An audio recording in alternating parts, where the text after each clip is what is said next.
Yo, oh boy, you ain't even see it yet.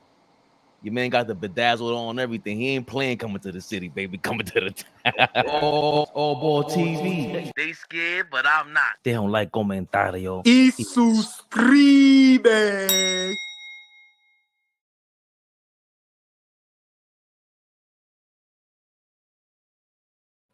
Yeah. I said, throw your homies in the sky, flip side to side. Okay. Give your girl a. Yeah, man. You know who it is. Ball suckers. The familiar. Big flea. Never the little ones. Yeah. And you know what this is. Knicks Rehab. Come on, man. No games out here, man. It's a special episode. First one, we indoctrinating it. The initial one. College ball, all ball madness out here. To further review, we got our guy, Lenzell Graham, the UNC master out here. He knows everything about the UNC history. Don't play any games. From Vince to Jordan, Sam Perkins, what you want to do? Lenzell Graham, welcome to the AllBall family, baby. Salute, family. I appreciate y'all, man, having me, being a part of this. And I'm ready. Let's get it. Let's go. Y'all see the thumbnail, man. Well, hold on, because we can't just do that like that. Lenzell, part of the AllBall TV family now. Just please, if you could, give the people who you are and what you're bringing to the table, and your expertise on college basketball, especially North Carolina. I got you. So, I mean, to make a long story short, as a kid, I always just followed in my father's footsteps. So growing up, he was a Knicks fan, a Giants fan, Yankees, and the Tar Heels. So I just kind of followed in their footsteps, and ever since then, it's stuck with me. Just kind of grew up around that Charles Oakley Ewing, as y'all can see. I got the throwback Ewing on. Nice. So just kind of grew up in that era with John Starks, probably one of my favorite players. And just kind of always stuck with the Knicks, man. Just been a diehard fan, even though we really didn't have much to cheer about in the past or whatever. But the things have turned around, things have changed. We get ready to make some things happen and move forward for sure. But just being in the North Carolina area, man, being a Tar Heel fan, actually living probably 20, 30 minutes from the college now.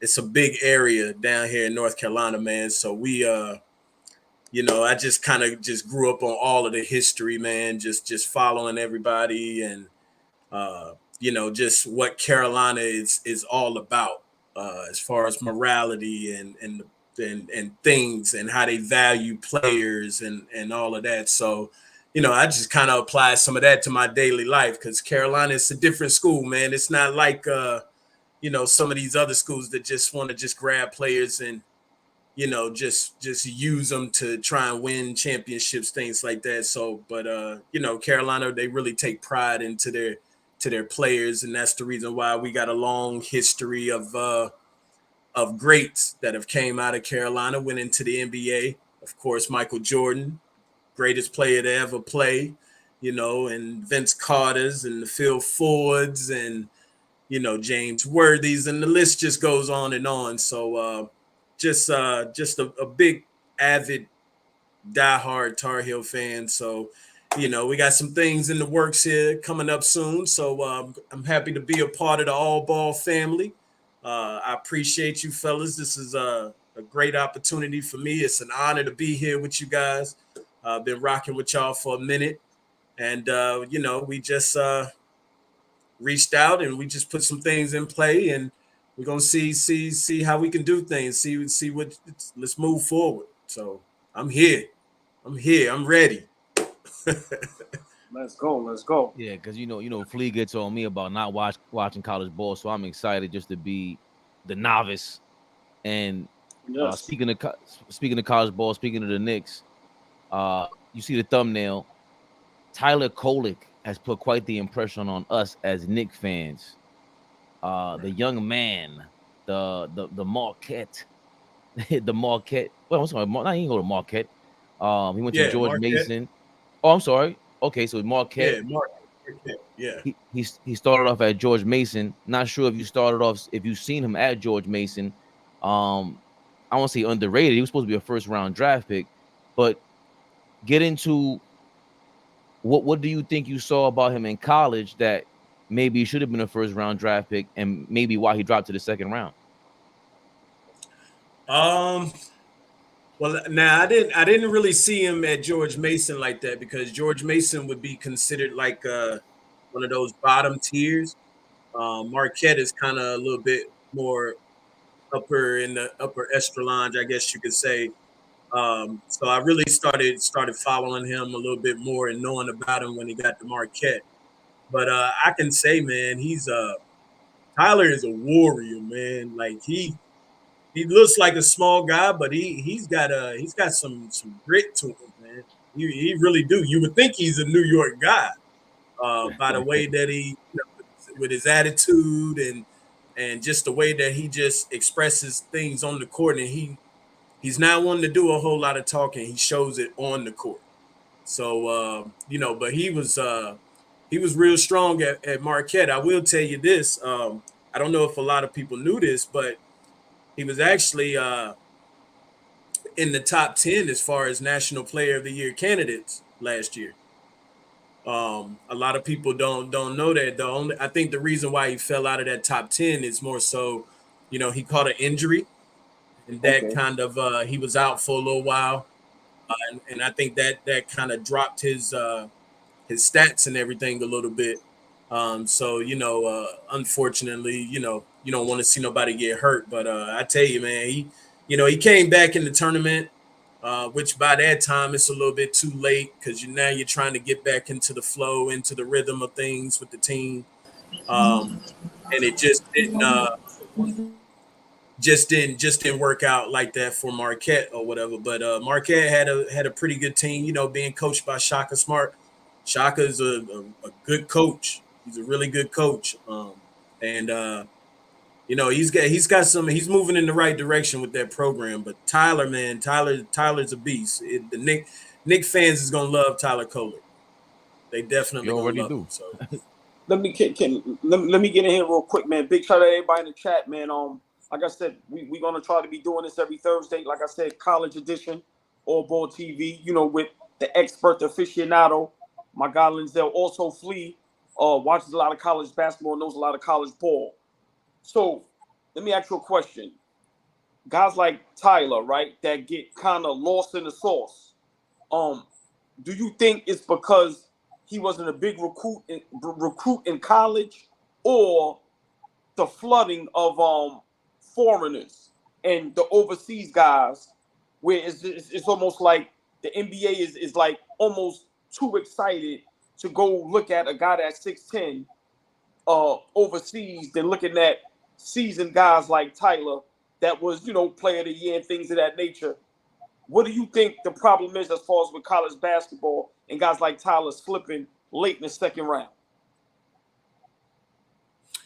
Well, I do think with the NBA, man, they do focus on a lot of foreigners, as far as coming from overseas and putting them into the draft. The thing with Tyler, like I said, with Tyler, man, he really could have went in the first round. I think the Knicks that got a steal with him, to be honest with you. To see him go that low in the second round was really shocking, just because of, following him a little bit throughout in college basketball and seeing how he, like I said, how he carried himself on and off the court, his game, I mean, it fits the Knicks style.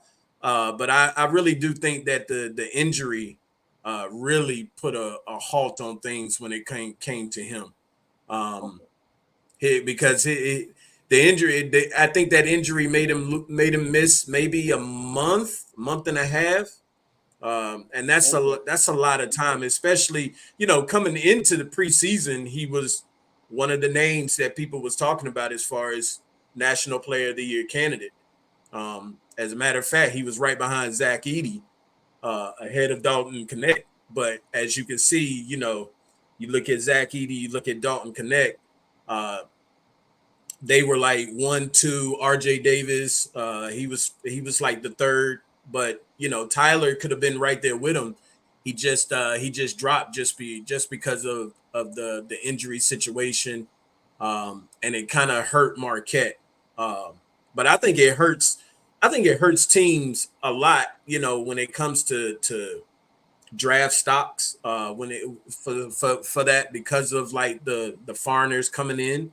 A lot of the times, these teams just want to focus on the foreigners more so than they want to focus on, the college kids here in this country. You know what I'm saying? So, but this was a weak draft class. Let me be clear. This is probably one of the weakest draft classes that I've seen in a long time. Hey, Lenzell, on here, we keep it 100%. Let's be for real.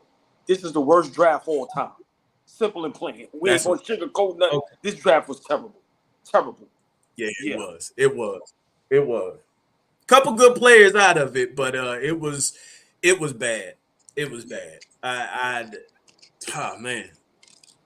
I don't. Some players did. I understand some players going early. I really do. Because, I mean, they, with this class being as weak as it was, these players felt the need to say, hey, let me go ahead and go now, because next year you're going to have an influx of players coming out that's going to be crazy. I mean, you really are. And, NIL is really changing college basketball. And that's really starting to affect. That's affecting people with the drafts and things like that, because the college kid now, nowadays college players are looking at it to where, okay, if I can go to the draft, but then I can go to the combine, maybe get it. I might not get a drafted like that, so I may have to go to the G League. Whereas in the G League, I don't know really how much that they make in the G League like that. But a college player can go back to college now and make $2 million like a couple of the players are doing now. Hey, Fabian, can I ask him a quick question before you dive in here? What the NIL, right? Right. I heard, big shout out Deion Sanders. I heard him break that down. To me, he's the NIL king. To me, right, prime time in today's era, he would probably get $1 billion NIL deal, right? And I think nobody else understands it more than him. Also a Cam Newton, which I heard break down.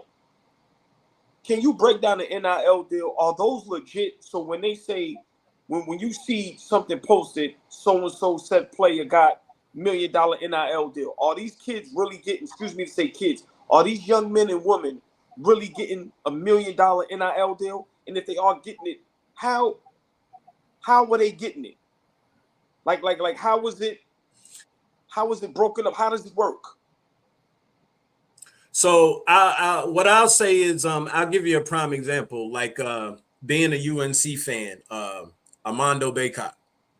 Armando Bacot made $2 million at UNC.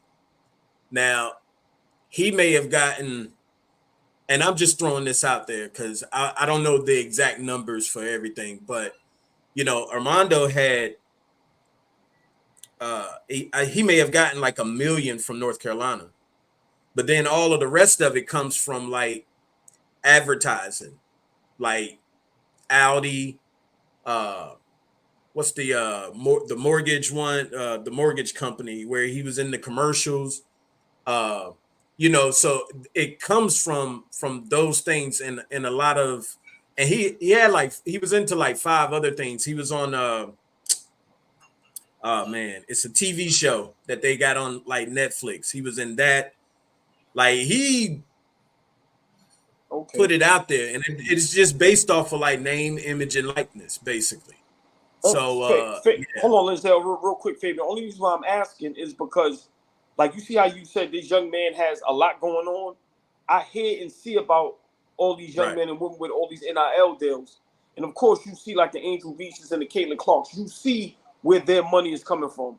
I hear about a DeJuan Wagner Jr. getting $750 from Kentucky, but I don't see him in no commercials. I don't see him endorsing anything. So that's why I asked, is this money real? The money is real. The money is definitely real. Now, granted, some players, like I said, because some schools offer different NIL packages and things too. Okay. And a lot of it may come from like sponsorships, as far as like at UNC, you got like the Rams Club. That's like a big alumni group of people that really kind of come together, and you know they put money in for NIL to dish out to the players and things like that. So, you know, some players a lot of players are not gonna get $1 million. Some players is getting 500. Now, keep in mind that is taxed. So by the time they tax it, it drops it down a little bit, which is why you see a lot of these players probably asking for, you know, these big numbers that sound outrageous for a college player. But in all perspective of it, I guess, or whatever, they're not. It is being taxed. So if they getting $2 million, they may get maybe 1.3, something like that, 1.4 maybe. But then that rest of it is going to come from like endorsements from that companies endorsing to the school itself. Okay. If that makes sense. Yes. Like at Arkansas, you got Tyson Chicken. The man, I think it's like the big guy down in Arkansas is like the owner of Tyson Chicken. So therefore, he's putting that money into Arkansas for John Calipari to bring them players in. But not only that, hold on, stay there, Lenzell. Because we okay. talked about this beforehand. Let's get you know what? Yeah, because scratch all them other topics. Hold on. Fabian, please, real quick before you go in, we got people in the building. Please explain real quick, if you give it a minute or two, of what we're going to be doing up here with Lenzell. Please, because I want people to understand it's not going to be only college basketball. It's also going to be talking about the ins and outs and, you know, things we about to be talking about now. Well, we just teased it with the NIL deal, and then we're transitioning into how Tyson Chicken has a mainstay over there in Arkansas and in the college route. So we want to talk about the same way we go with the NBA. We go deep dive. We just talked about James Dolan and how the small market, the small local sponsors are going to be affected in the NBA, and the NBA is trying to get rid of them for the national sponsors. Lenzell just broke down how the local sponsors are going to really put the money into these colleges. That's brand news to me. I didn't even think about that. So these little intricacies, we're going to be on here every single Thursday night, 7:45 p.m. All ball madness, all college with our guy here, LG2, Lenzell Graham, and of course, you know who that is. He's shining real bright today with that bling on. Big Flea. Get in here, Flea.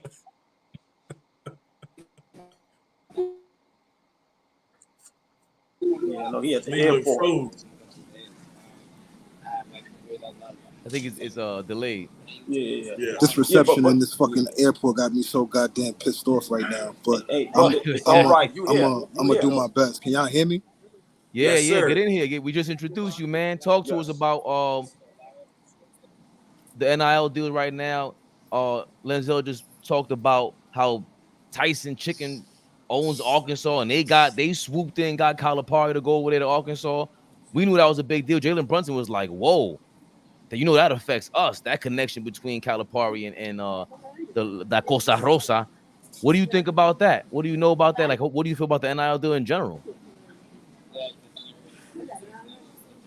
Well, I'm gonna ask my question because I ain't get a chance to ask Lenzell a question. Y'all up here being cute with him. No. He's family, so it's time. Like, initiation is over. It's time. Let's get busy. So, Zell, because you ain't Lenzell no more. Zell, what's up, baby? Talk to me. Listen. What's going on? Calipari is the new head coach in Arkansas. He's bringing in a lot of money down there, obviously through the Tyson brand, as you was mentioning. Right.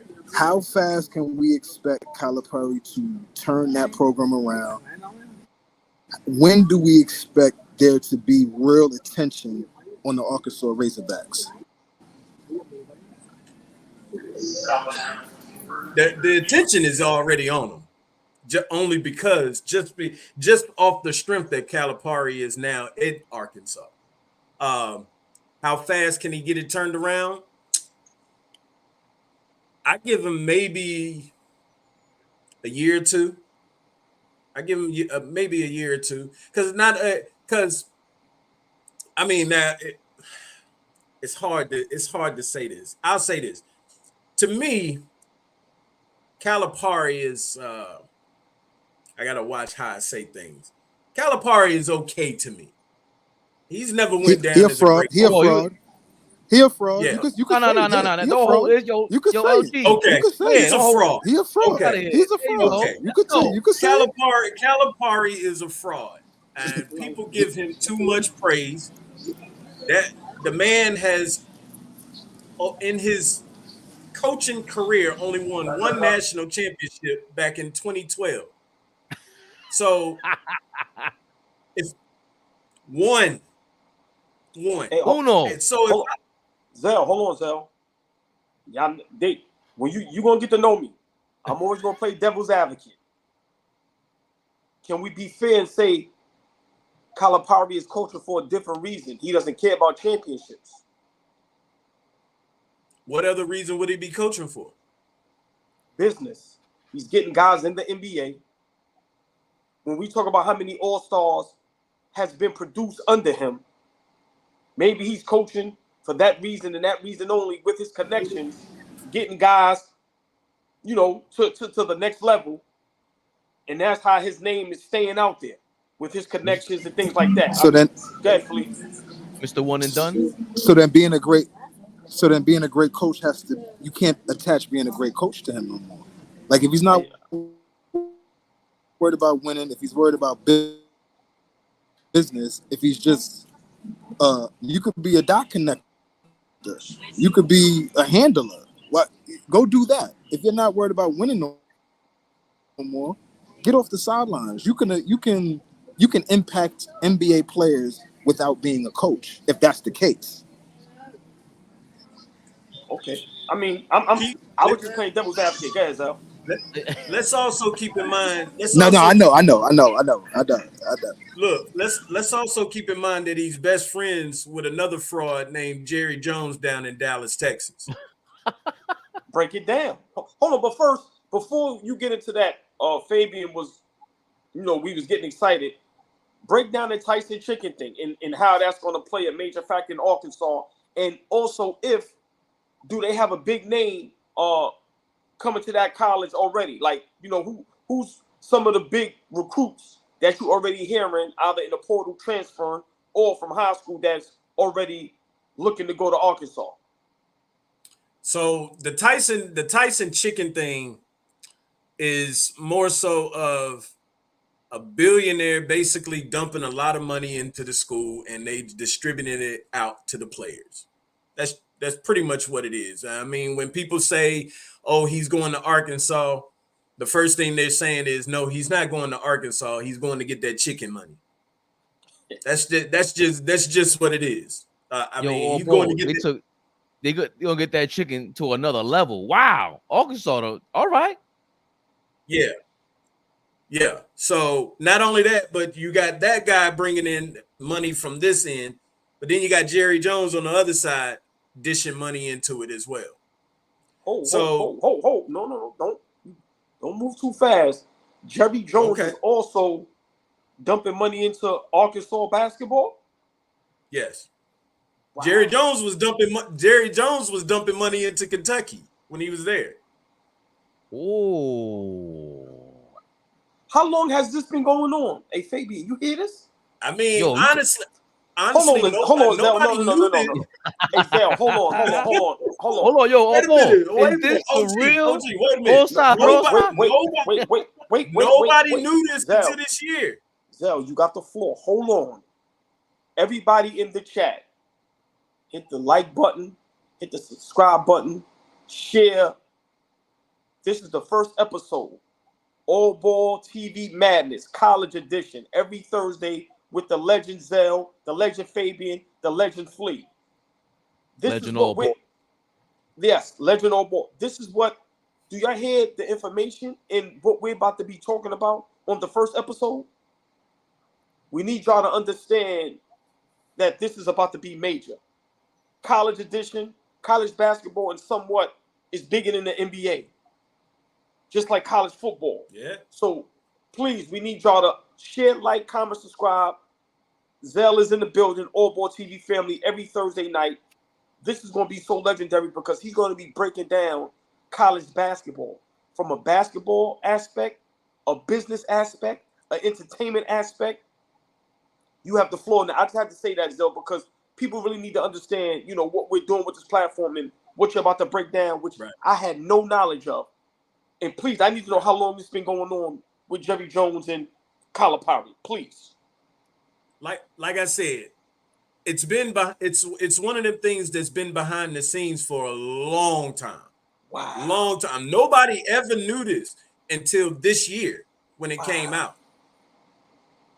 And this whole Calipari debacle of him, you know, Kentucky and the fans not wanting him there to now going to Arkansas and all of that, and it's just created a huge, like, what's the word I want to use, like kerfuffle. Like it's created a windstorm, man. Like, to be honest with you, and like I said, the whole Jerry Jones thing jumped out this year when he went to Arkansas, and that's when they started mentioning the Tyson chicken, but then they also brought up Jerry Jones, and that came out, and nobody really knew that.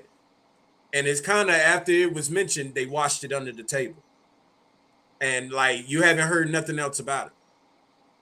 So it's been, I would assume that it's been going on for a while, which is why it makes sense that Calipari has gotten nothing but one and done players and only has one national championship. Wow. If you ask me, like, I think you mentioned it not too long ago, Calipari don't care about national championships. It's more of a business thing, I guess, to him or whatever, and money. I mean, the man was making, if I ain't mistaken, close to 18 million, I think, at Kentucky. Wow. So now, you know, with Arkansas, I think he's gonna, it might have been a little bit less than that, and he might be making 18 now at Arkansas. But it was around that number. But it makes sense that $8.5 million at Kentucky. I look up Arkansas is slated to pay Calipari around $7 million a year. So it's a pay cut, but to your point, judging by all this, is that really a pay cut? What's going on back there? No, it's not a pay cut. That's not a pay cut. They don't want to put that out there like that. And I'm gonna be honest with you. The NIL is going to they're gonna regulate this NIL stuff here very soon. So a lot of people, they better get it while they can now, because eventually it's gonna be regulated, period.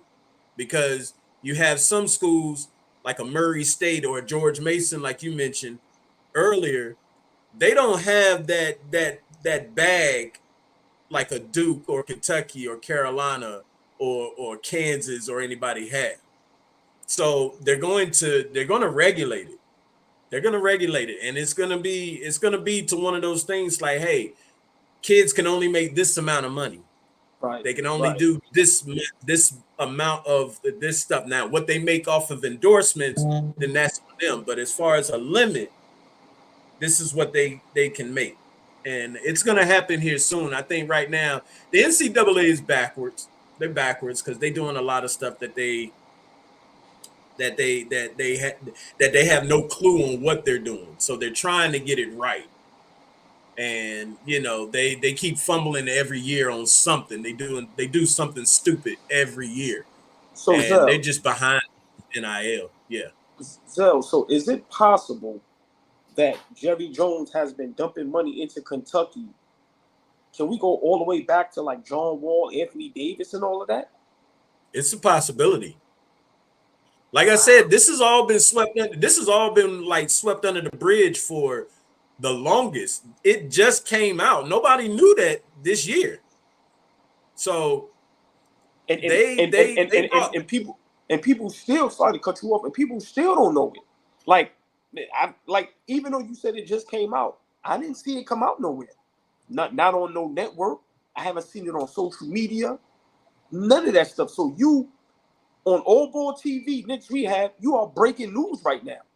And this is what I and need. I'm hearing I will go ahead. and I've heard these from certified sites, Right. from certified people. Wow. Like Oh no, it's here. Right yeah, here. This is NBCSports.com. Jerry Jones' role as an Arkansas booster, credited for helping to hire John Calipari. He's an Arkansas alumni, actually. So Jones, alma mater Arkansas, has hired Coach John Calipari away from Kentucky, and Jones' status as a booster has been cited as one of the reasons that Calipari walked away from a college basketball blue blood to coach the Razorbacks. Mm. But now, so see, see, they're not really diving into the connection with him at Kentucky. Something happened over there. And of course, you have Jones played college football at Arkansas and remains involved as a donor. Uh, and in the new world of college sports, where so much success hinges on convincing players that wealthy donors will hook them up with lucrative NIL deals, a booster like Jones is attractive to players and coaches alike.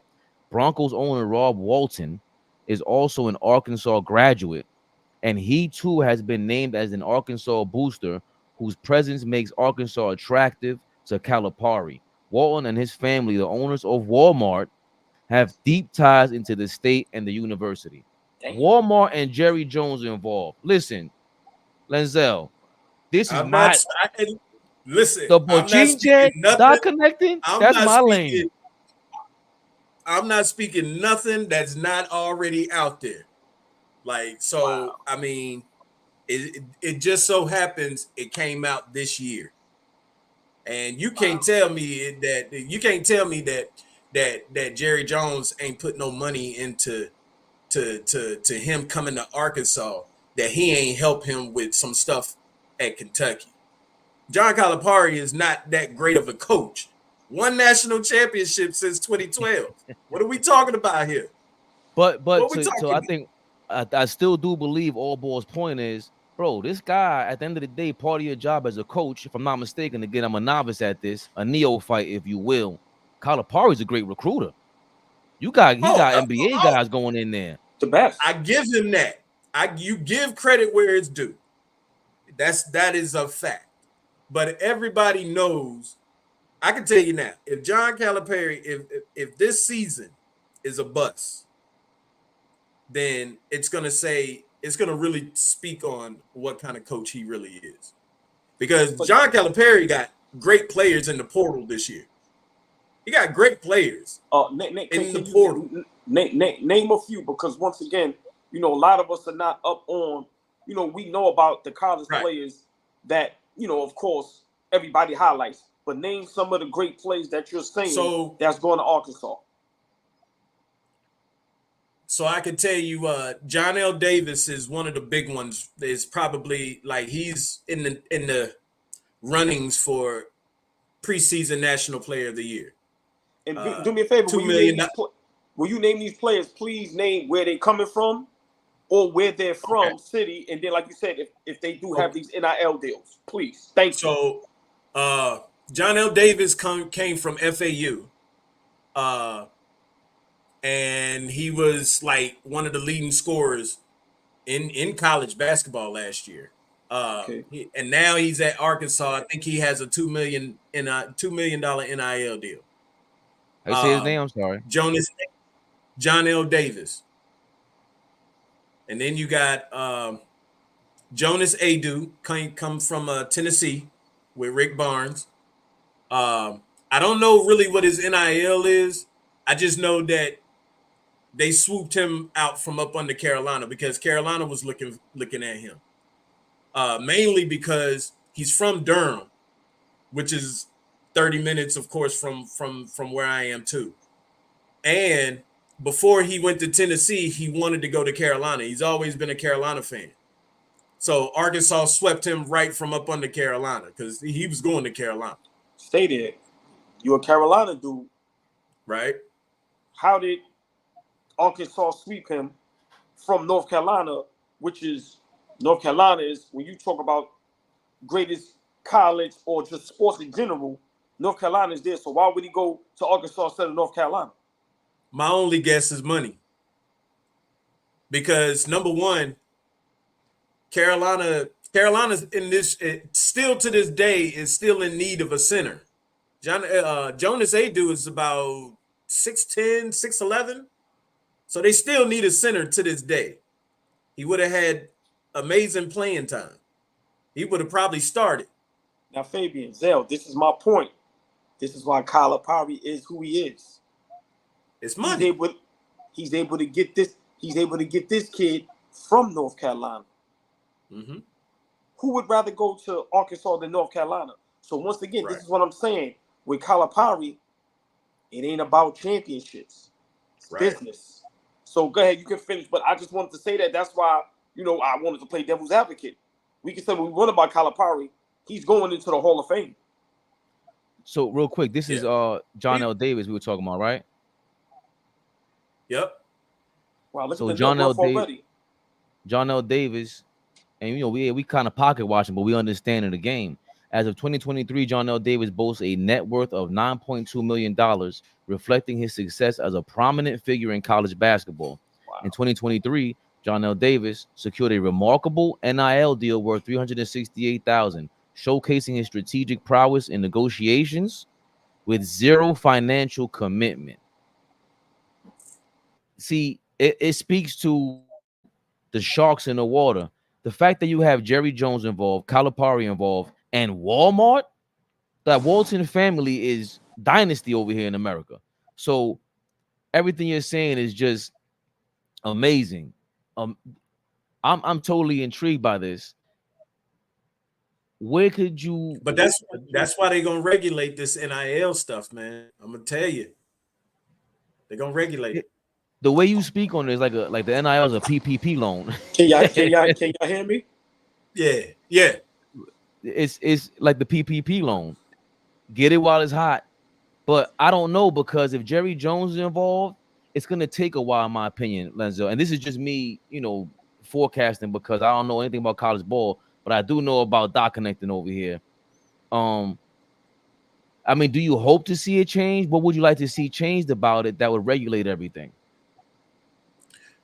My thing is, I don't think there's nothing wrong with these young guys getting paid for that, for playing college basketball. $2 million is a lot of money for a kid that's 19, 20 years old playing college basketball. So something more money than that they will make in college than rather going to the G League, or going to the draft. Some players, their dream is to go to the NBA, but if they're making more money in college, then they're gonna stay in college until they. That way they can kind of boost their stocks up to go to the to the NBA. It's kind of like a catch-22, because for the very simple reason, it is a good thing because it does keep kids in college a lot longer instead of being a one and done. At the same time, it hurts. It could possibly hurt their chances moving forward going into the draft. Zell, can I? Or anything. I'm gonna say this. I love the NIL deals. I don't care how much money they're getting, right? Right. I think $2 million is not enough, especially when it's being taxed, right? Let me explain. you have some of these families that are investing into their kids' futures from the age of 8, 9 years old. They're not being compensated. They got to feed these kids. They got to send these kids on flights. They got to do a whole lot, right? So just think about a parent from the average ghetto, right? Hood or whatever we want to call it, that is single parents, co-parenting, and their kid is in basketball from the age of 8 to, let's say, 15, 16 years old, until you're able to understand that this kid is going to be someone, and now they don't have to pay for anything. Just imagine how much money the parents are paying throughout that journey, right? They're not getting compensated back from that. So now these young men and women get an opportunity to help their families out, take care of themselves. And let's not forget, these colleges, these schools would not be making no money if it wasn't for set players going there. When these young men and women have big social media platforms, they're bringing attention to your school. So remember, now we're coming to the school to watch. We're buying the merch. We're buying the food. All that is billion-dollar business yearly. The player's not even getting 10% of that. So for me, I have no problem with the money. My thing is, how long can this last? That's the reason why it's going to be regulated. It has to be regulated here soon. It has to. Like Michael Jordan is now the head NIL sponsor for the University of North Carolina. Okay. That's what what that's does for that all mean? athletes. So what does that mean? Explain Meaning that Michael Jordan takes a certain amount of money and dump it into the school for players. Hold on. The same way that Tyson Chicken and Jerry Jones is doing with Arkansas. Right. Okay. Go ahead, finish. Yeah. But here's the thing. The difference is, to my knowledge, Tyson Chicken and them are dumping money into basketball. They wasn't doing that when they had Eric Musselman, who was the coach before John Calipari, who now coaches at USC. They wasn't dumping money into the school like that. So they're dumping it to basketball because of Calipari. Michael Jordan is dumping money into the university as a whole. So now the money that he dumps in, it's being spread out between football, baseball, basketball, volleyball, everything. Lacrosse. Not to mention all the sports, basically. But let's also remember that any player that I know for sure, if you go to Carolina, gets unlimited Air Jordans for the rest of their life. Wow. Any player. So that's already a perk. You know how much Jordans are nowadays? And you get an unlimited lifetime supply. All because you went to Carolina. Now, does that go, and I'm sorry, Fabian, I'm so excited for this. Does that go for the top recruit all the way down to the 15th guy on the bench? Absolutely. Michael Jordan's been doing that for years, decades, because he went to Carolina. So he got his own big shoe brand that kids to this day still love. Yeah. So any player that goes to Carolina, as soon as you get on campus and recruits, like if Carolina's looking at a freshman or a senior in high school to come in for next year, when they come and take their pictures and stuff like that and post it on their page and stuff, they got on a Carolina jersey, Carolina uniform, and a fresh pair of Jordans on their feet.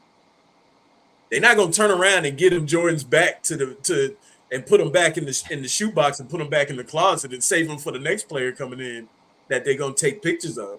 No, you get them; those are yours. But now, imagine if you come to Carolina and sign and commit to Carolina, you get an unlimited lifetime supply. I I don't know think what kid wouldn't want that, but this new generation, they don't view that as that. Not only if you get in the shoes and everything, because that's not what it's all about. Because Carolina is a prestige program.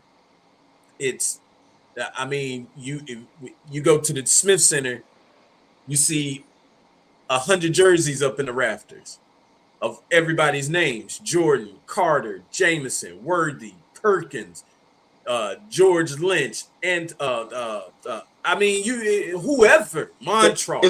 Is Rashawn McKenzie jersey up there? You know what I mean? Is Rashawn McKenzie jersey up there? Big shout out. It is, but I'm gonna be honest with you. legend. We don't talk about Rashad McKenzie around here. I'm gonna be honest with you. Yeah, that guy. We saved that, Fabian. I think we giving him too much in the first episode. But go ahead. Now that you gotta put that in the tuck. Come on, man. Nah, this is great. I love it. So Fabian thought I was gonna be camera shy. No. What I'm saying is, you never turn that camera on. You listen, superstar in it. First thing I'm thinking about as you guys are talking, Barkley always laughing at the fact that he was at Auburn, who ain't get paid. He always laughing about that. So it's not like they haven't been paid before, right? But the most important thing about this, why I think the NIL deal is important, is that now you're gonna have a documented paper trail where we can all read. Okay, you giving money over here, giving money over there, and you know how Twitter is. You got a billion investigators basically on live TV. Like, yo, hold on, connecting the dots in real time. They solve murders, all kind of stuff on Twitter, right? That's important for me. Also, you just spoke about it earlier. Why was there a Euro League influx in this year's draft? Why does that continue? These kids, Luka Doncic, all I ever hear about, he's been a pro since he was 13. That's all I've been hearing about. Well, that means pro to me sounds like you got paid legally. Okay, let these kids get paid. Right. Let us get our Luka Doncic on. We have talent, man. What is going to motivate them though? So I totally believe in this. I'm not. Do we expect to see a Euro influx into our colleges next? Because this is a lot of money. Believe it or not, a lot of schools now are going overseas to bring in players. Wow. A lot. I mean, that is, and I'm gonna be honest with you, that's gonna get bigger. That's gonna get bigger. Carolina is looking at a player right now from New Zealand, 7-footer, 290, because they need a center. All of the centers are gone out of the portal. Wow. So they need somebody to fill that Armando Bacot role. They don't have nobody. And now Harrison Ingram is gone. He's with the Spurs. Bacot's with the Jazz. Cormac Ryan is with the Thunder. All of that is gone. Now, don't get me wrong. They got a lot of good key pieces that came in, but they haven't filled that center position yet. And so now, like I said, it's not just Carolina. This is the first time Carolina has ever done it as far as going overseas, going across the pond. But a lot of schools are going across the pond now. A lot of. So you're going to see more foreigners as far as foreign players in the draft in college basketball. You're going to see that a lot more. It's already happening. So you know what I'm thinking too? And I'm always I'm jumping off the cliff. I think a lot of these foreigners is better off going to college because when they go to the NBA, they're getting exposed, and a lot of them is not going to make it. Right. And I think a lot of these 6'11" guys that's not tough but got skill, the money they can make in college will prepare them for the NBA. And look at the number 1 and 2 pick. No disrespect. Go ahead, Lenzell. Go ahead. Now, let me hold you. Let me stop you on that. There is a stigma to players that come from overseas coming into college. I'm not you. They don't call it an NIL deal, but players from overseas that come to college don't get paid. They don't get NIL deals. like a foreign exchange. Like back in the day, have a foreign exchange student. You send a student over there, we get a student. Wow. Right. Yeah. Oh, So wow. I don't know how they actually do that just yet, as far as like what they're gonna do, as far as if they're gonna start paying players, that come from overseas. But at this moment, players from overseas don't get paid like NIL deals and things like that. They don't. Wow. Dog.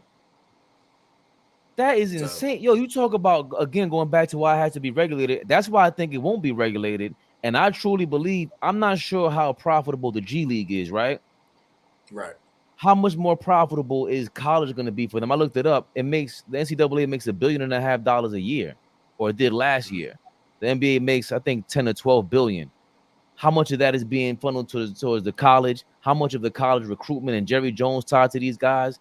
Is it worth it having the G League anymore? When you just have these NIL ain't nothing but like a Nike sponsor or whatever it is. They're giving you everything. Man, they're gonna keep the G League. They're gonna keep the G League. All right. So speak to that. Speak to how do you keep the G League around if you already have an NIL deal and these kids are pros already at 18, 19? Because number one, for a couple of reasons. Number one, the G League keeps players on that path to possibly being in the actual NBA. So even if they don't get drafted, they're still somewhat part of the NBA because it's the G League versus them packing up and going overseas to play in China. A lot of them just would rather stay local. And if I'm not mistaken, the G League, I think it pays. It says 40,000. Just looked it up. I was about to say about 40, 50, maybe 60,000, something like that. Okay. So, but it's still that in the back of your mind, like, yo, I'm one step closer to the league. I still may be able to get in there if I play well. Like, I just got to work harder. But Zell, this is where a guy this is what makes Calipari who he is. Knowing the right people favors. Remember, Calipari is not in this position and coaching all this time with one championship at the top schools for no reason. I've heard Calipari has the power where he can call GMs. Hey, I need a favor. You got the whatever. Yeah, you got the whatever pick. Take my guy. Now, of course, the John Walls, Anthony Davis, the Randalls, all those guys that was coming through Kentucky. Some of them you ain't got to make that phone call. Right. But this is where if you have a relationship with Calipari and like you're in the G League, Calipari can make that move for you. So that's why I was saying earlier with Calipari, and I'm gonna be honest, and I want to ask y'all, and I would please hope y'all just be honest. Right now, if you had a young man, great at basketball, can get to the next level, would you rather him go to another school or would you rather him play for Calipari, knowing Calipari's track record as far as him getting guys into the league and, him producing so many all-stars? I don't care who goes first. What would you rather? Once again, I'm going to ask. The field or your son going to Kentucky or Arkansas playing for John Calipari? Go ahead. That's on. Hell no. I want to hear what you got to say. What the hell am I? You got the expertise, man. You crazy? I say that I think I wouldn't want my child or my son to go and play for Calipari. Wow. To me, the main reason why is because, and I'm not saying that because I'm a Carolina fan. I'm not saying that at all. But I'm looking at the Dan Hurleys of college basketball. I'm looking at the Hubert Davises. I'm looking at the Scott Drews of Baylor. I'm looking at, there's so many other coaches in college basketball. Zell, do they produce NBA players and NBA All-Stars though? Yes. Okay. Yes. Dan Hurley. Now, break down because Stephon Cassell out of UConn. I've been watching him. Spurs. I'm excited about that. Break down the differences between maybe recruiting. As I say, Stephon Cass. I'm sorry. Stephon Yeah. Castle out of UConn. They won back-to-back chips. Explain the difference between what a Dan Hurley is doing, because he's considered top tier. He's the royal coach right now, if I'm not mistaken. That's why the Lakers have offered him that much money. But what is the difference between the Dan Hurley, not just coaching style, recruitment, everything, versus a Calipari that you would prefer him? Dan Hurley, as they call him in the college world, is like he's a maniac, as they call him. Dan Hurley gets up in your grill. I'm sure everybody knows Bobby Knight. Yes. You know, Bobby Knight was one of them. Bobby Knight will throw a chair at you and bring you off the floor and then hit you with the chair. That's Coach K's OG. Right. So Dan Hurley is not to that extreme, but he's on that level. And the way that Dan Hurley likes to be in control, which is why he's where he is.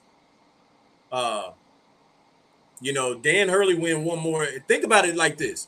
If Dan Hurley wins one more championship, he's on the same level with a Roy Williams.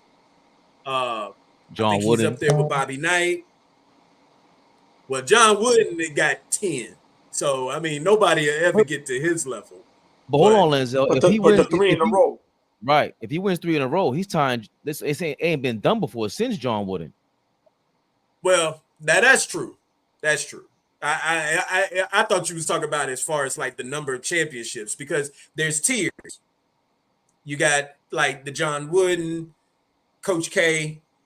Then up under that, you got like the Roy Williams, Bobby Knight. Dean up Smith, under that, you got like guys. Yeah, Dean Smiths, Bill Self, all of them. So there's tiers. There's tiers. Jim Calhoun. Hold on. Rest in peace to great George Thompson. We ain't gonna forget my brother. John Thompson. John Thompson. Sorry. But John don't. I don't know if John has a lot. John is not on that. I don't think. As a matter of fact, I don't think John Thompson has. He got one. He got one with Patrick Ewing. Okay. But so Dan Hurley is already past John Thompson. He's got more championships. Calipari is on that John Thompson level. If you ain't got but one championship, you're on the bottom of the bottom. Zell, like, hold on, because I really want to hear, why would you not let your kid go and play for John Calipari? I don't like John Calipari's methods. John Calipari probably had the best team last year, and they blew it and got beat in the second round by Oakland, a school named Oakland. Calipari, he played like 13 guys last year. He had all the talent in the world: Reed Shepherd, Rob Dillingham, Antonio Reeves, Adu Thiero, Aaron Bradshaw. He had like 3 centers, 7-foot centers, just about. And you couldn't maneuver that. You couldn't beat nobody. Yo, L. His methods is what's wrong. Reed Shepherd and Dillingham were both up for Player of the Year. That's crazy. Kentucky had a really good team. Kentucky had a good team. Kentucky always has a good team. But if you got all of these good players, then what's the common denominator if you're not winning? I'm gonna make AllBall laugh. What is for the past? I think I heard the stat that for the past 4 seasons, maybe 5 or whatever, Kentucky hasn't went past the second or the Sweet 16. But I'm gonna say this before Fabian makes me laugh. Calipari can guarantee your kid is going to the NBA.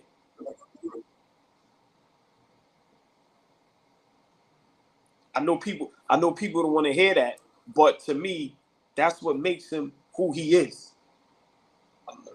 Look where the 2 players you named, they probably some of the best players in this year's draft, no matter how weak it is. And Calipari has the power to tell you as a parent, don't worry about it. He's going to the NBA. Oh boy, that iPhone contact list. He's sitting there recruiting. He goes, "You want to talk to who?" That I think that's very persuasive for a 17, 18-year-old kid. Hold on, you love John Morant? I can call the owner of the Grizzlies. That's where you want to go? I mean, that's what I'm saying. So I know you don't like to hear that, but we kind of like to just keep it real. This is what goes on in the world today. And of course, us as parents, we want, I understand that sounds crazy, but listen, at the end of the day, some people, they're legendary for certain things. I think Calipari. My gripe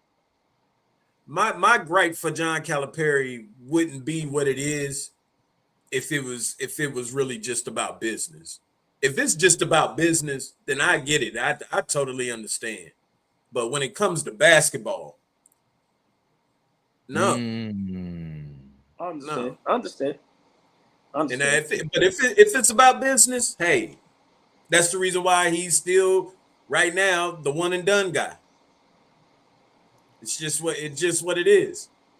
Oh, yo, boy, Calipari don't remind you of anybody. Mr. One and Done switches teams all the time. Always has the right talent around him. He's the LeBron James of college basketball. Listen. Hey, hold on, Lenzell, hold on. Please let me introduce this right. Lenzell's the biggest LeBron fan around.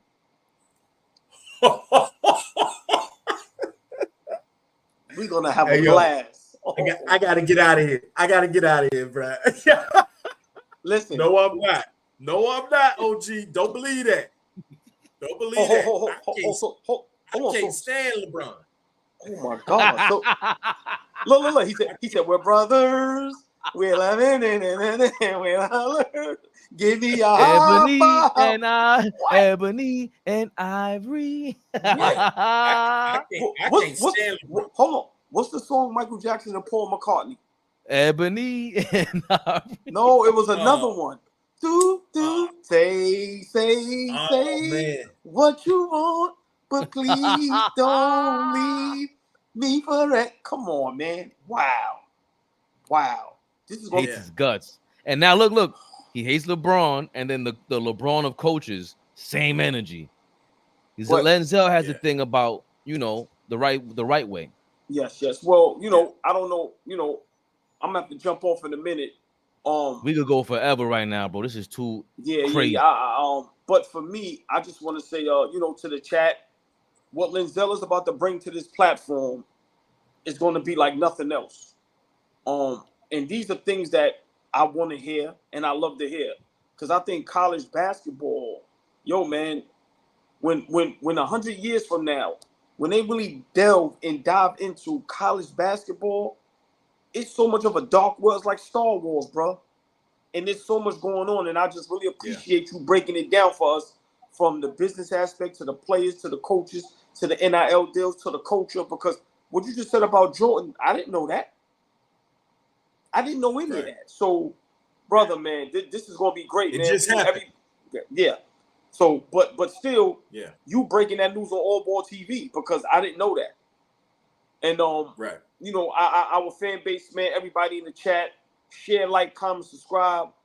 Lenzell, AllBall TV family, we're gonna be here every Thursday breaking down college. And listen, bro, I can't wait. And he's a diehard Knicks fan, and he dislikes LeBron. No. Listen. No, he didn't say dislike. No, I know. I don't want to use the H word. Listen, we like step brothers. Listen, man. Listen, oh man, listen, bro. You got Michael Jackson and Paul McCartney in the flesh. Step brother's just a little different color. That's all. You know what I'm saying? I'm with it. Listen, man. AllBall TV in the building. Fabian, I know y'all probably gonna stay on for a bit and probably talk a little bit more about Tyler and some of the other, college ball players probably that the Knicks drafted. Listen, man. Till next time. Every Thursday, y'all. And y'all know every morning Knicks Rehab. Out of here. AllBall suckers. So Man, that was a fascinating. Like, you don't understand. I'm super into that. Off the phone, wherever. Flea will tell you I'm a lunatic when it comes to just connecting the dots like that. I'm gonna deep dive into the Jerry Jones, his involvement with Arkansas, Calipari, and Kentucky in that deal. Yeah. But I did ask you beforehand. So far in the summer league, who are your top three, or maybe just your biggest pleasant surprise in summer league that came out of college? You ain't expecting to be good, and you're like, hold on a second, he might got something here. I would say Bub Carrington. Bub Carrington is he's killing it right now. I mean, he's from Pitt, came out of Pitt. Right now he's averaging 19 points, 5 rebounds, 6 assists, shooting 42% from the three. 6'4", 195. The kid is gonna be he's gonna be a superstar, man. I'm gonna be honest with you. The Wizards got a great pick on that. He's gonna be a superstar. He was a star in college. He was only a freshman in college at Pitt. This who you and Flea was talking about the other day? Yes. Bub Carrington. How you spell his name? Bug, B-U-G, or B-U-B. Bub Carrington. B-U-B Carrington. Oh, where's he? He's from Pitt, because Bub is a ill down south name. Where's Bub from? I don't know exactly where he's from, but he went to Pitt. He went to Pitt, played with Jeff Capel. He's coaching. And you think he's going to be a superstar? Bub is going to be a superstar. Wow. He's going to be a superstar. Is him right here posting up. Oh, he ain't playing no games, right? Okay. Bub's going to be a star, bro. He's going to be a star. Yes, sir. Was there somebody else that caught your eye that pleasantly surprised you? Yeah, Harrison Ingram. Of course, Tar Heel from San Antonio. He playing with the Spurs right now. Ingram is killing it right now out there. So Ingram and Stephon Castle are going to be with the Spurs, and you like Ingram. What about Ingram do you like about the game that he could provide for the Spurs? Because they were really missing a point guard. Is he a small forward? Ingram's probably going to play the small forward. Yeah. Okay, I know Castle. He could play the forward too, because he's strong. But, strong kid. I mean, the boy he's averaging double doubles, shooting like 37% from three. I mean, he's been lighting it up, man. I think he had one of them games not too long ago, 16 points, 10 rebounds, and he's one of them. He averaged double doubles. Yes. Yeah. So the Spurs, I'm very excited about them. I thought AllBall hates Greg Popovich, or hate is a strong word, but he thinks he's overrated. But anyone that knows that the Spurs in the last several years, they always beat the spread. So they played competitive on the low. And I think, conspiracy theory, they got some gambling ring going on over there in San Antonio. But that's far-fetched. But the point is, they waited. I think in the NBA, it's not college basketball where you could recruit whoever you want or whatever it is. The recruiting is done differently through drafts, trading the right pieces, collecting the draft picks the way that they have. They just got another draft pick just now. I forgot who they just traded away. Oh, I think in the Harrison Barnes deal. Sacramento gave them a draft pick to take on Harrison Barnes' money. So they're also Carolina natives. Harrison Barnes come from Carolina. Jerseys in the rafters. Wow. And Harrison Ingram. I'm not gonna lie to you. Jersey ain't in the rafters, but yeah, because he only played 1 year at Carolina, but because he went to Stanford before that. I'm not gonna lie to you. I'm not a big Harrison Barnes guy. I lost some money on him. Too many missed shots. So you got two, right? A guy Bub Carrington, Harrison Ingram out of North Carolina, Bub Carrington out of Pitt, And who do you have a third guy who's pleasantly surprising you? Of course, I would say Tyler Kolek. Be on the watch for him. But beyond Tyler, I would probably have to go Khalil Ware in Miami. Averaging 17 points, 8 rebounds, shooting 40% from the 3-point. He's 7 foot, 240. Miami got them a nice little pickup right there for him to be beside her. And Miami picked up in the draft. They got some really decent players in the draft or whatever. But Khalil Ware is gonna do good beside Bam. He's gonna do real good beside Bam because he's a 4, whereas you can leave Bam in the middle and you put him at the 4 or whatever. He's one of those that can step out and shoot that. I mean, 7 foot shooting 40% from 3. That's crazy. That's crazy. Not a lot of 7-footers doing that. Yeah, he looks kind of crazy. Let me see. Yeah. I like you. Ooh, that's not him. Okay. That wasn't him going around. Oh, wow. Yeah, that's him. He can shoot. Yes. Where was he drafted? Do you know what pick he was drafted? I don't know which pick. I know it was first round. Yeah, he's gonna be crazy. He's gonna be crazy. and what school did he go to? Khalil Ware went to Indiana. Tall kid, man. 24 points, 9 of 12, 10 rebounds. I mean, we all know it was just summer league, but you can see a lot of talent there. Like the kid Mark Williams that when he went to Duke, right? And he's in Charlotte now, the Charlotte Hornets. He has a lot of talent also. But this guy's a little more mobile than Mark Williams. Yeah. He's a little more mobile than Mark Williams. Khalil Ware is gonna be crazy. And that's alongside Bam. Are you surprised that they drafted him since they went to the finals with 20,000 second round draft picks? You know what I mean? Like they have a system there. That's not just Spoelstra being a mastermind coach. That's a mastermind scouting division over there. Are you surprised by Miami? I'm not surprised. Nah, I'm not surprised at all because whenever it's time for Bam to go, like Khalil Ware is gonna be, he's another one. He's gonna be a star, man. He's going to be a star. He's gonna be like your next Kevin Durant. I don't know if he's bringing the ball up the court and all of that. Bro, 7 foot at 40% from 3, not from the field, from 3 at 7 foot, 240. And you mobile like that, dunking all over people? Nah. Why you trying to scare me, man? Why you trying to scare me, Miami and them? Like they came back reloaded. And like I said, Miami got some really good picks out of the draft. Keyshawn Johnson, he's another one. He's strong, man. What school? What school you going to? Keyshawn went to Arizona. Okay. Went to Arizona Wildcats. Real quick, we got when our members leave some messages, we got to read them up. They're going to try to regulate NIL because most black athletes are going to benefit the most. Fact. But not all. About that. And we spoke on a different kind of regulations.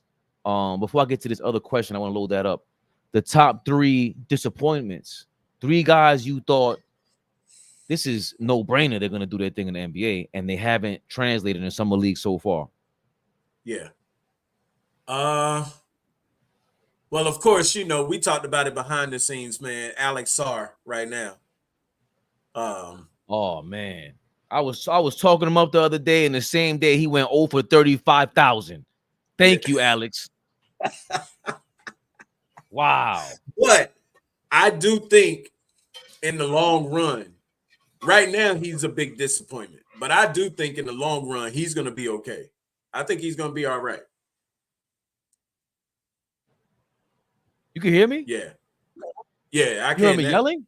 Oh no, nah. I was yelling at people not to slam dishes in the kitchen. We go live as Lenzell. We family out here. I got you. So if you hear me off mic like that, don't worry about it. I'm just yelling at somebody. Um, I got you, bro. I got you. but Alex, I'm sorry, Alex Sarr. Alex Saw just disappointing.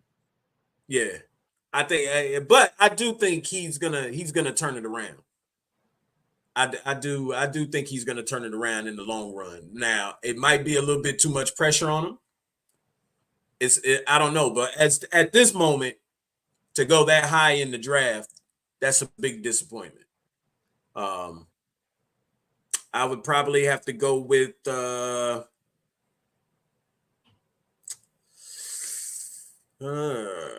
of course, I mean, do we even have to mention Bronny? He's Well, going to be a disappointment regardless. You think it's going to be disappointing because who is it disappointing for? Because it's just jokes for us that are just like we're used to LeBron doing something kind of doofy, and this is really just a bad publicity stunt. If it is like that, because if he does make it to the NBA, I just think it's a long shot. Either like I've never heard anything. If I would have known you 3 years ago, you would have told me Bronny ain't no All-American. I heard that from legit guys. We interview people when they were on camera, they didn't want to say it. But behind the scenes, all of them said his father got him that McDonald's deal. So we knew about it. Just you could see who was paid to say it on TV. Who is this disappointing for? It can't be for him. He got $8 million. That's true. But keep in mind, he also had NIL at USC. So he already had his money.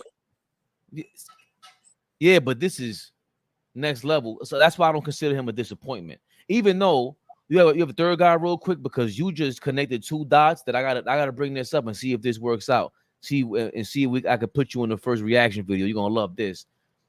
You have a third guy who is disappointing in your mind. Like, wait a minute, I thought they would. Wait. So you thought Bronny would be something, a show more? I thought he would be a little bit. I thought he would at least do a little bit more than what he is doing. I mean, just based off of everything that's been going on. I mean, behind the scenes with his father and all of that and stuff, and bringing him into the limelight, all of that. I thought he would have been able to do a little bit more.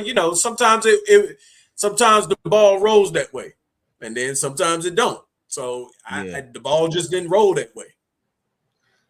Only thing I'm disappointed in, I've been hearing about him being a defensive guru since USC, and to me that hasn't registered. Offensively, I didn't expect much. He scored 4 points a game in college, but defensively, once you throw out the name Lou Dort and Davion Mitchell, Lou Dort looks like somebody that you do not want to be running into at any point in time in your life.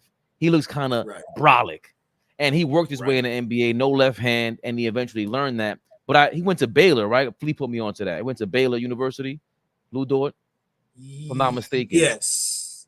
So he was taught by, I forgot who the Baylor guy was, but I know Brad Stevens used to be there. So if Lou Dort learned the game, he got to the NBA through his defense. Then he learned some offense. To compare him to him is like, damn, you're just putting too much pressure on him. So you mean Butler? Oh, I'm sorry, Butler. Yes. My bad. Butler. Okay, when you said Brad Stevens, I'm like, no, Brad Stevens was at Butler. Baylor's got a Scott Drew. Yeah, I got I think Lou Dort went to Baylor. Hold on. Out of nowhere, Sting is in the building. This is our guy Dime Dropper right here. What's going on, Big Dime? Yo, did my screen freeze again? I'm messing up the live. Yeah. Yo, Dom, just if you want, use your phone because it has a camera on it. I would say kick me out and I'm just come back in. What do you want me to kick you out? Remove me, yeah. Well, you sound good, to be honest. This is kind of dope. You frozen. Let it catch up because you sound perfect. So we're just going over. This is our first college game. Look, you back on the screen. This is our first college show. All ball madness. This is a guy's gonna be running it. Lenzell Graham. Him and Flea gonna lead the forefront, putting us on. So everything that's going on in college, and we're talking about the three biggest disappointments in summer league so far, coming out of college for him. And so far he had Alex Sarr, which is, oh my God, Mr. Over 35,000. And of course, he said Bronny because for himself he expected something. And then I'm waiting for his third guy. Who's the third person out of college that disappointed you? My third one would be Terrence Shannon Jr. Terrence Shannon Jr. to me, beast in college, but I think a lot of it, and now I will say this: I do think Terrence Shannon is that TSJ is actually going to pivot himself to the top. I think what really hurt him was the situation that he had to deal with and that he went through in college, where he was suspended for half the season. Explain that, please. I don't know. Listen, I don't know nothing. I'm a novice out here. I'm a neophyte. Explain it to me. So Terrence went through he was suspended around the beginning of the season for like half of the season because of a rape allegations. Well, we gotta be careful with that. We're on YouTube. You gotta use the great assault. The great. Yeah, right. The essay, yeah. Yes, but yes. He went through that situation. And it cost him half of the season. Now he came back, played the rest of the season, but then right after the season, he was having his case, his court case. It was the trial and everything. Right. So he missed the combine. He missed all of that. So they didn't give him a chance to like really get some workouts in, things like that or whatever. And it's kind of like after that, of course, he was found out guilty. But after that, it's kind of like Summer League was starting. So he kind of just jumped into it instead of kind of like conditioning himself before the Summer League. So I do think that he's going to pivot up. It's just right now, it's a little bit of disappointment because he was just so good in college, man, so good. So, but we'll have to see. We'll have to see. Zach Edey, too much hype. Oh, whoa. Oh, well, you know what? He did have the first 2 games and we went crazy. We do have to see him in preseason because I'm just, real quick with that. To me, it's an interesting dynamic. If he does have any found success, I think he can not single-handedly, but he's going to have a lot of weight in where the direction of this league is going to go and the rule changes. Because with Wemby there, Joker there, Giannis there, a lot of big guys, you're going to have to start drafting guys who guard Wemby. That's just a fact. That's how we've seen it with Shaq. Then if Zach Edey is anywhere near prominent in the NBA, it changes the landscape. Because now you got a guy that can guard Wemby, and now we got to draft guys that got to guard Zach Edey, and that's going to start in college.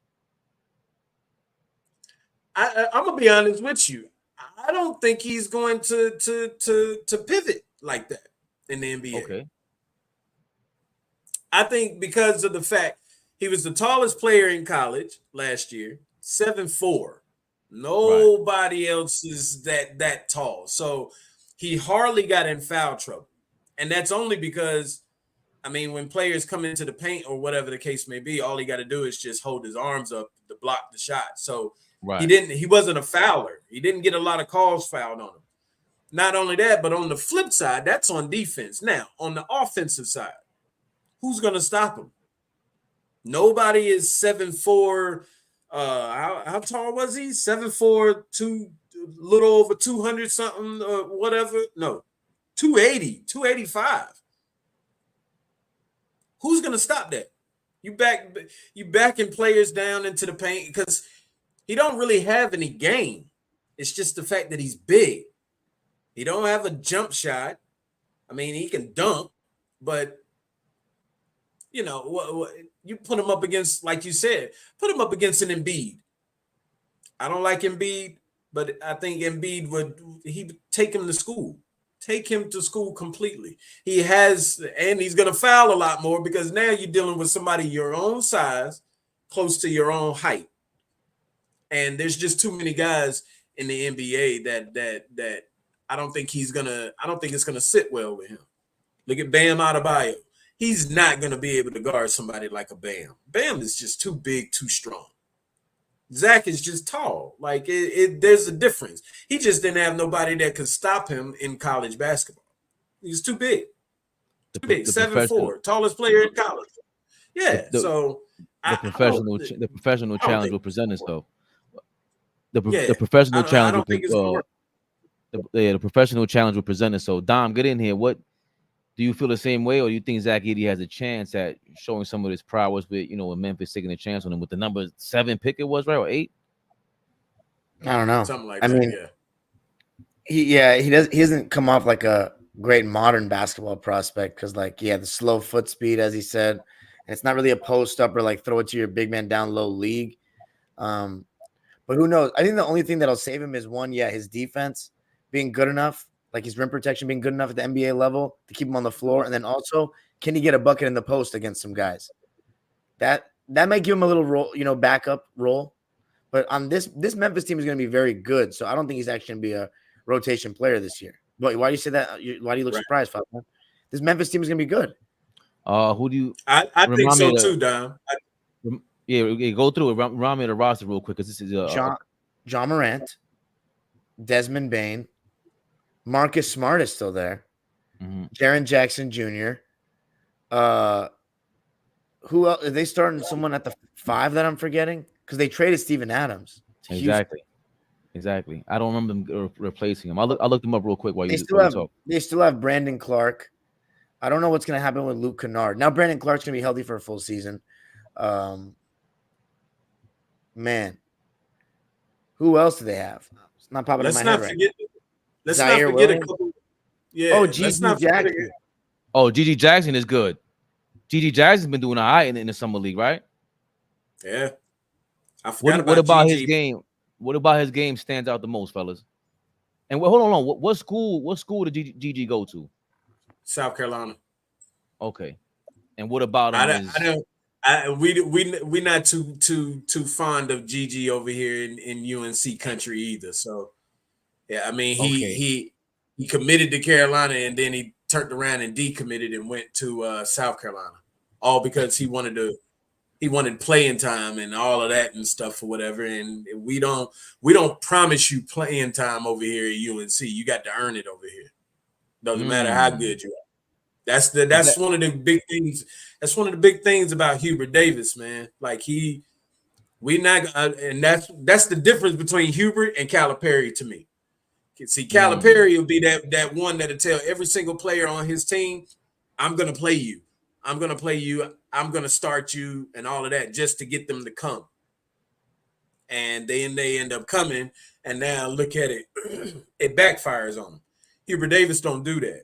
Hubert Davis tells you, no, I don't care how good you are. You're good, but you got to earn your position over here, and you got to fight for it.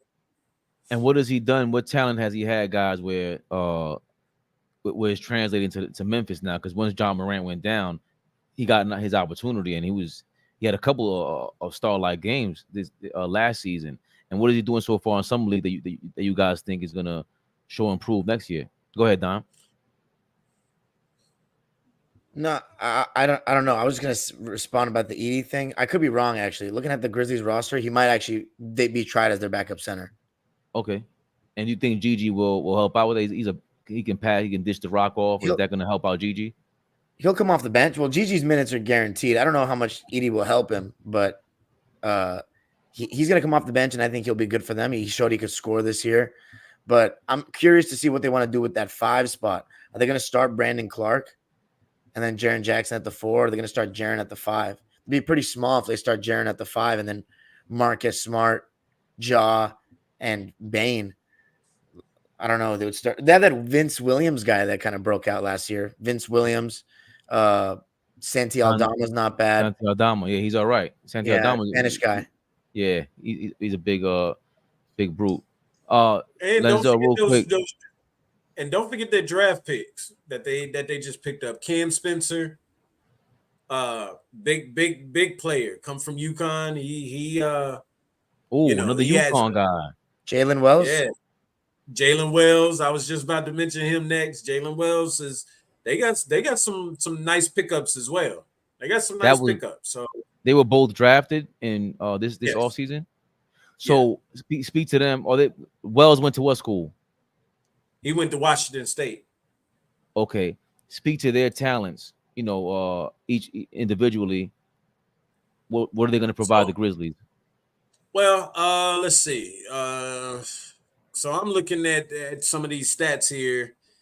Right now, Cam Spencer is he's 6'3", averaging 13 points a game, 4 rebounds, 3 assists, shooting 57% from 3. That's big. Like that's 57% is crazy. That's crazy. So, and he's a UConn guy. So he has that grit. He's like Dan Hurley Jr. Like he has that attitude to him.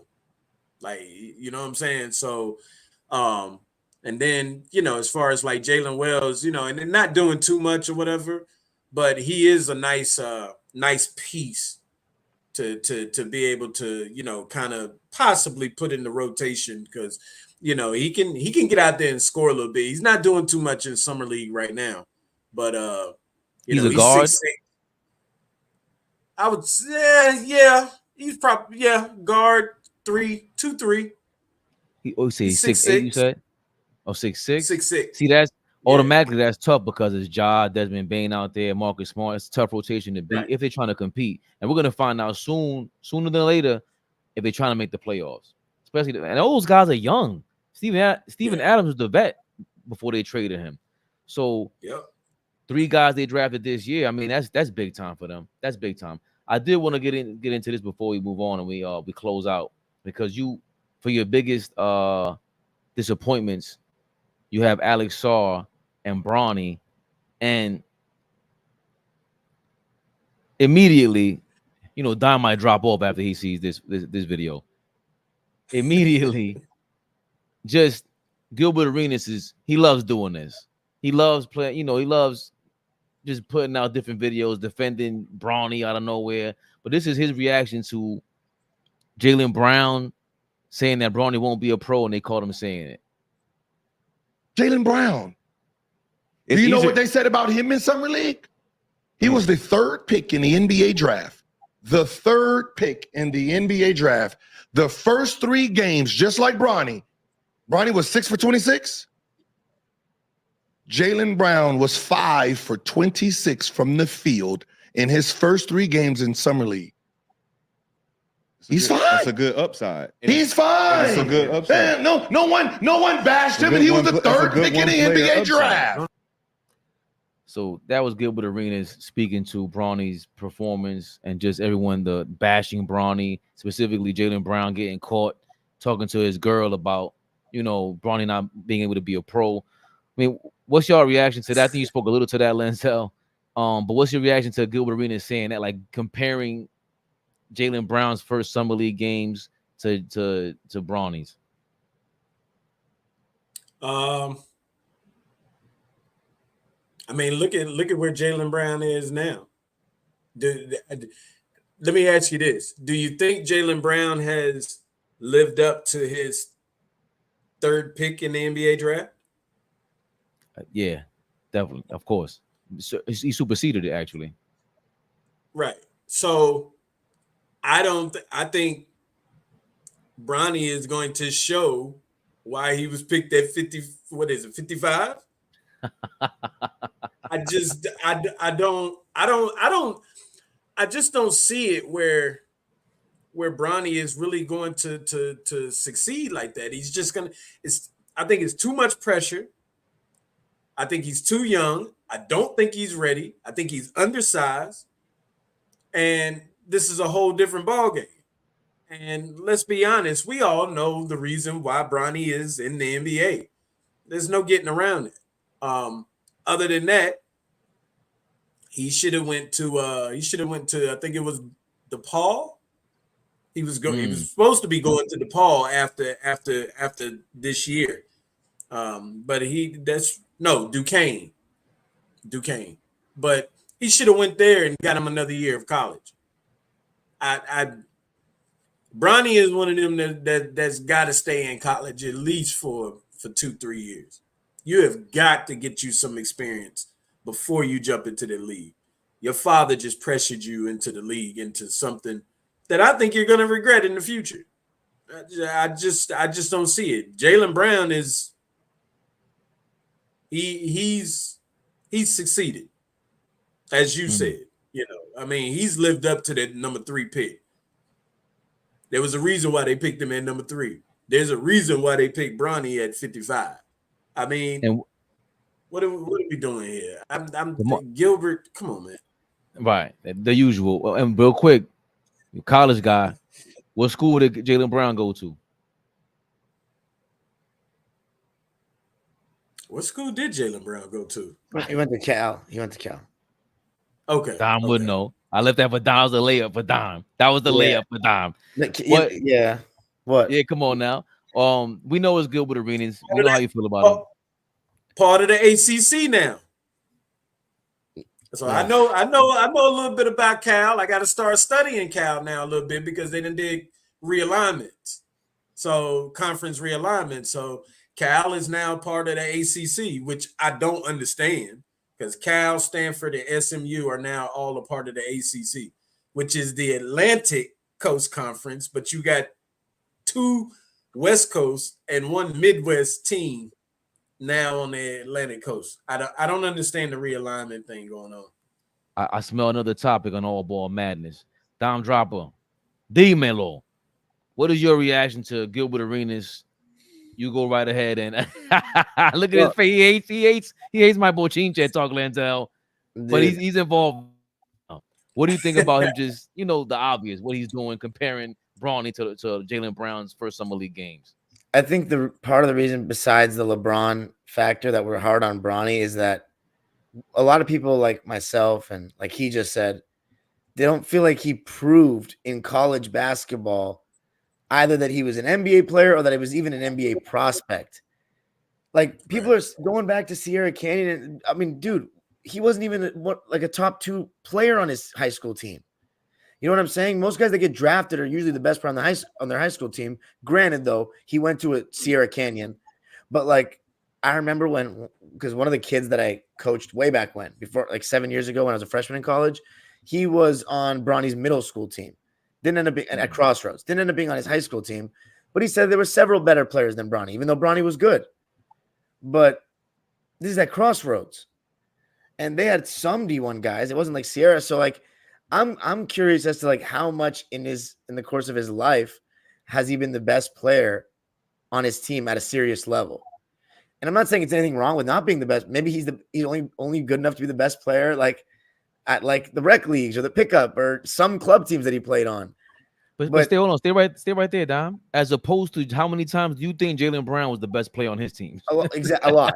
You know what I'm saying? That's all I'm saying. That's all I've heard. I don't know what it's about Bronny's past when he was in Ohio, but I know about what happened when he was here. And yeah, when he was here, I don't think he was the best player on many teams that he played on. So we're just looking for him to prove himself. You know what I'm saying? There's a lot of people saying nobody said Jaylen Brown shouldn't have gotten drafted. People are saying Jaylen Brown maybe shouldn't have been top 3. It's different when you have a guy that people are like, he shouldn't even be in the league. Because there's a lot of people out there that feel like I'm not even joking, but I think there's a lot of deep down, I think there's a lot of like hoopers, maybe D2 guys that the politics didn't work out for them at their D1 school that legitimately think they're not that much worse than Bronny, and they think he's in the league. And I think there's a lot of bitterness towards that from fans. And then of course there's LeBron hate factor. People that hate LeBron are gonna sadly root for this guy to, this kid to fail, which that's unfortunate. But yeah, I wish.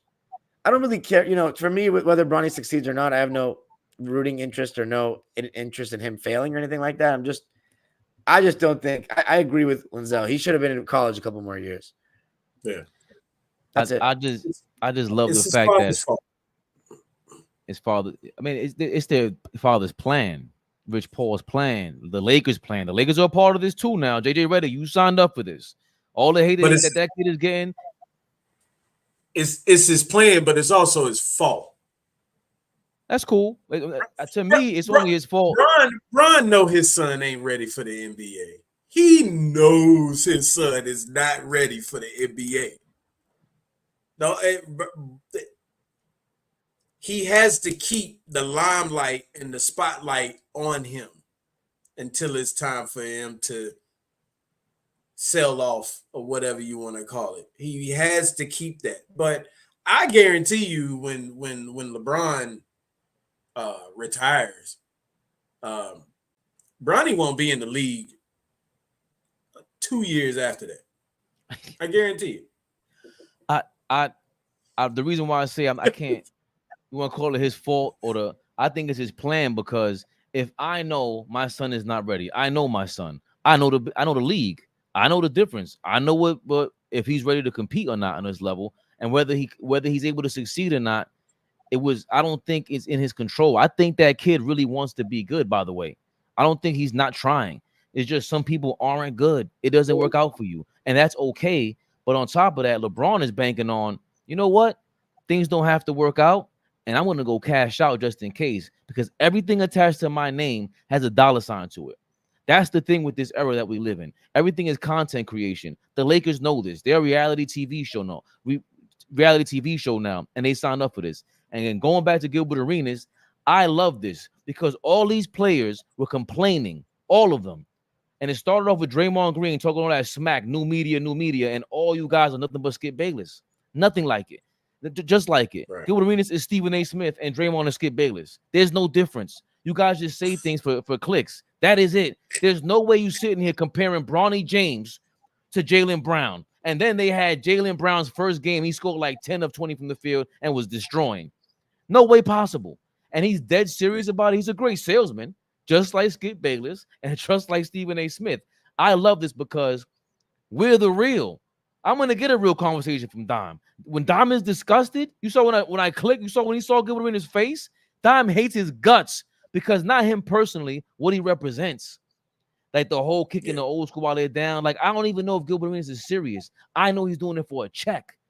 You're trying to disrespect the old school for a check. You're trying to protect. You're not protecting Bronny. You're making money off him too. You doing this for clicks too. Stop lying to me. Who you think you fooling, bro? We from this town. We from the town. You ain't from our town. You from LA or wherever you from. We seen 1,000 of you. You're lying. Who cares if Bronny James gets booed? He got $8 million. Please give me $8 million to be on this TV screen right now and go crazy. Are you kidding me? Gilbert Arenas is full of shit. And I love it because all you guys swore up and down that First Take was nonsense and Skip Bayless was nonsense. And all you did was fill the shoe. I got a deeper rabbit hole, but I'm not going down that rabbit hole. I'm not gonna do that. That's an off topic, off air, off the record topic. But yeah, that's an off the record topic. But all right, well I got seen it happen too many. Seen it happen too many times. But yeah, that's yeah. I like that. Yeah. Dom, I don't know if you caught the first part of the video. He broke down the John Calipari, Jerry Jones, Tyson Chicken, Walmart being involved in Calipari's move from Kentucky to Arkansas and just everything with the NIL. This was our first episode. We did a little more overtime because you know me, it's Thursday night, I got the night off. I'm going bananas. Lenzell, Dom will tell you, I'll be on here for 8 hours in a row. Don't mess with me. Your wife will be like, yo, what you doing? Hey, for real? Who's that guy? You sure you talking to a guy over there? Yeah, me. He's going crazy. He's going crazy. But yo, man, officially our first episode in the Raps, All Ball Madness. We're going to talk about everything college basketball. Lenzell Graham, LG2, Flea. He's in flight, y'all. He shall be coming to town. You know the guy in the middle. That's Dime, Dímelo. And you know me. You know who I be. I will say this, Fabe. I will say this real quick. If anybody wants to reach out to me on anything or whatever, then they can hit me up on my socials on Instagram or on X/Twitter, whatever. At 94 feet of UNC. That's 94 FTOF UNC. But if they want to hit me up, reach out, follow, whatever the case may be. I do respond. I'm not one of those that don't respond or anything like that. But we got some other bigger things coming up as well. So just be on the lookout for that. So got a podcast and everything coming up. So we working, man. We working. Yeah, man. And we will add that to the description. Look out for his future content. He's a UNC guy. Get ready. UNC based, North Carolina. No Kakalaki in the building. Isaiah Jackson. Yeah, I did see that. Y'all heard about Jersey trying to buy the 76ers? crazy, and they want to put him in Camden. Nuts. Chill Will, appreciate you, my brother. Fellas, it's been I got all a love. question for you. Oh, okay. Let me ask you one question. I got a trivia. Real quick. Okay.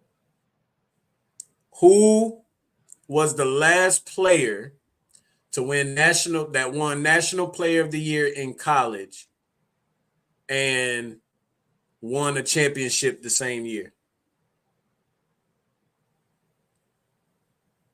The last player? Who is the last player to win National Player of the Year and win a national championship? No, man. Tim Duncan ain't win. I'm sorry, national championship. I thought you meant the NBA championship. Go ahead, Don. My fault. Jalil Okafor? No. Did he win National Player of the Year? No. National Player of the Year. I don't know him enough. Let me see. All these champions scanning through.